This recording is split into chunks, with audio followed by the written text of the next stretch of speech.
Thomas pour le Fashion Post, toujours à Val d'Isère, et cette fois-ci dans un laboratoire, dans un espace de création à la maison Chevalot, avec Patrick Chevalot, meilleur ouvrier de France, artiste culinaire renommé ici dans la région. Bonjour et merci de nous accueillir. Bonjour, merci à vous de venir nous rendre visite. La maison Chevalot existe depuis plusieurs générations ?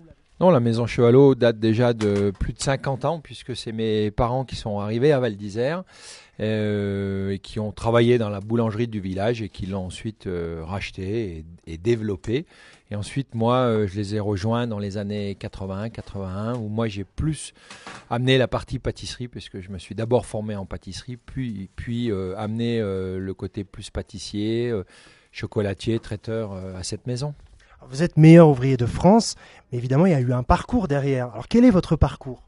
Ouais, alors un parcours un petit peu atypique, diraient mes copains, puisque pas d'apprentissage, rien. J'étais pas du tout parti sur cette voie et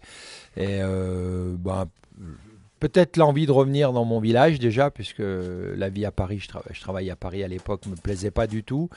Et puis la facilité, c'était de rejoindre mes parents. Et après, une passion. J'ai eu la chance de rencontrer des bonnes personnes au bon moment qui m'ont inculqué cette passion. Et après, je me suis dit, après tout, si je fais ça, je vais essayer de le faire le mieux possible. Et le mieux possible, c'était peut-être d'atteindre ce fameux titre, d'être reconnu par ses pairs comme un des meilleurs ouvriers de France. C'est ce qui s'est passé en 93. Alors, quelles sont les spécialités incontournables proposées par la maison Chevalot ? On est surtout tourné sur des produits plutôt, puisqu'on est bien sûr dans un endroit touristique. Donc moi, l'idée, c'était de faire des petites choses faciles à ramener. Donc ce qu'on a appelé les gâteaux de voyage, comme les cakes, où on a ressorti des vieilles recettes de cakes. On a créé des recettes de cakes, des tartes comme l'Ancoly, le Régal Savoyard, qui sont des produits faciles à transporter, à offrir. Et on a fait notre renommée, je pense, avec ça. Après, aujourd'hui, il y a des meringuettes et bien sûr, on a toute une gamme de gâteaux sympathiques, comme chaque pâtissier classique. Mais c'est vrai qu'on a beaucoup développé ça et c'est ce qui a fait aussi notre réputation. Il y a des glaces également. Oui, bien sûr, on fait des glaces, on fait du chocolat, on fait beaucoup de confiseries, des vieilles confiseries, parce que j'ai toujours aimé travailler avec les traditions, parce que je trouve que c'est quand même sympathique, c'est-à-dire de faire un nougat, faire un caramel, faire de la guimauve. La guimauve, on n'en voyait plus, et nous, aujourd'hui, on en voit partout, mais nous, il y a une dizaine d'années, on a refait toutes nos guimauves, faire notre pâte d'amande, enfin voilà, essayer... Comme devrait être chaque artisan, un artisan, c'est d'abord tout fabriquer, quoi. Un artisan, c'est d'acheter la matière première et de la transformer, c'est un savoir-faire. Alors, il y a la boulangerie-pâtisserie, mais également le service traiteur.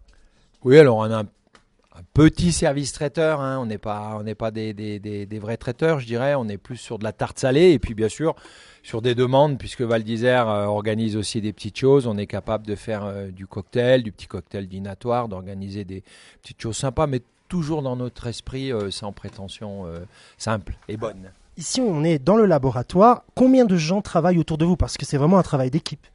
Oui, là, en production, entre les boulangers, les viennois, parce qu'on fabrique aussi toute notre viennoiserie, pâtissiers, confiseurs, cuisiniers, on est 25 personnes. Avec quelques nationalités étrangères ? Oui, c'est très cosmopolite, puisqu'on a un Argentin, on a une Londonienne en ce moment, on a une Espagnole qui va attaquer demain. Et des femmes aussi. Des femmes, 3 femmes, donc ça, mais il y a longtemps aussi qu'on a des femmes avec nous et moi j'aime beaucoup parce qu'elles sont souvent très soignées, très appliquées, elles amènent beaucoup de rigueur à la pâtisserie et puis elles mettent un peu la pige aux gamins qui sont des fois un petit peu machos dans ce métier et moi ça me va bien. Alors que beaucoup de boulangers-pâtissiers proposent des desserts très sophistiqués, des pâtisseries sophistiquées, il y a un retour vers l'essentiel, vers la simplicité, la tradition. Pour quelles raisons d'après vous ?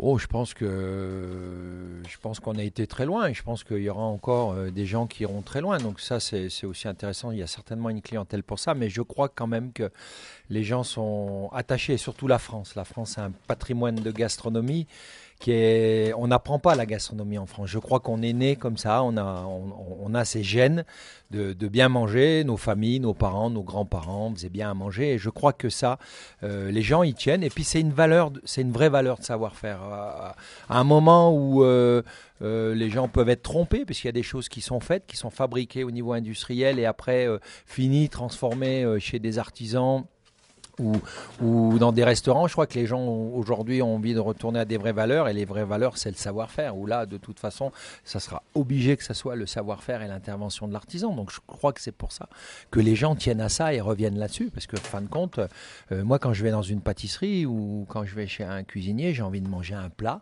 de tradition que j'ai dans ma tête, que je connais depuis longtemps. Éventuellement revisité, mais pas dénaturé. Éventuellement revisiter, bien sûr, mais pas dénaturé. Et après, là-dessus, on peut juger les gens. Et là-dessus, après, on peut dire un autre jour, pourquoi pas aller plus loin. Faites-moi goûter quelque chose qui vous fait plaisir aujourd'hui, qui n'a rien à voir avec de la gastronomie traditionnelle, mais qui peut être sympathique. Mais je crois qu'aujourd'hui, les gens tiennent à cette valeur de tradition. Et nous, finalement, on n'a jamais voulu aller très loin dans la sophistication, parce que moi, j'ai toujours aimé une pâtisserie traditionnelle, mais un baba au rhum, quand il est bien fait, quand il est maison, je crois que de toute façon, ça fait une unanimité. On ne peut pas être déçu. Tout à fait. Alors parlons également de l'avenir, puisque vous êtes la deuxième génération. Y a-t-il d'autres chevalots qui se préparent justement à reprendre cette belle maison? Je sais pas, j'ai un fils qui a fait l'Institut Paul Bocuse, mais plus dans la partie management, commercialisation et tout ça. Il est avec nous aujourd'hui depuis 1 an et demi. C'est son souhait. Après, aujourd'hui, aujourd'hui, c'est aussi c'est des métiers difficiles. C'est d'abord un métier difficile. C'est des affaires qui sont très dures à tenir. En plus, en saison, donc on a un phénomène de saisonnabilité qui est compliqué. Il faut trouver les gens, tout ça. Mais moi, c'est sûr que pour nous, pour ma femme et moi-même, ça serait une grande réussite d'amener une 3e génération, parce qu'on sait qu'en France on est très patrimoine, on tient à nos murs, on tient à nos maisons, on tient à tout ça, donc ça serait merveilleux. Après, il faut être aussi lucide, il faut que ça se fasse dans de bonnes conditions, il ne faut pas que ça soit un cadeau empoisonné pour lui. Donc si on se rend compte qu'on est capable d'abord de l'accompagner et que lui est capable après de prendre le flambeau, pourquoi pas. Et puis on en a un deuxième un peu plus petit qui lui n'a pas du tout un parcours là-dedans, puisqu'il a fait pas mal de ski. Aujourd'hui il laisse entendre que peut-être d'abord, c'est des gens qui quitteront jamais Val d'Isère, parce que quand tu es né à Val d'Isère, je crois que tu peux aller ailleurs, mais tu reviens à Val d'Isère, ça c'est clair pour tout le monde. Donc de toute façon, sa vie, il ne l'imagine pas ailleurs. Après, pourquoi pas aussi nous rejoindre, mais pour l'instant, c'est encore un petit peu neuf. En tout cas, moi, je voulais encore une fois vous féliciter pour tout votre travail. J'ai eu la chance de déguster une partie de vos classiques.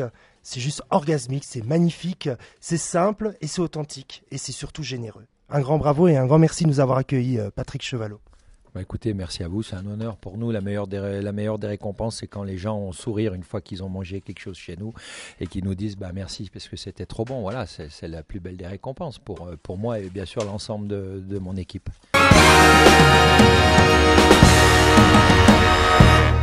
Ouais, là c'est un de nos petits gâteaux best-seller aussi, c'est le Marilyn que j'ai créé pour mes concours de meilleur de France, entre autres. Voilà. Et on l'a un petit peu transformé pour le commercialiser. On a dit on en fera. On voulait pas le faire au début parce que c'est beaucoup de travail. Et puis on a dit quand même c'est dommage de ne pas faire un gâteau qui nous a permis d'être reconnu. Et du coup on l'a commercialisé et c'est celui qu'on vend le plus par hasard.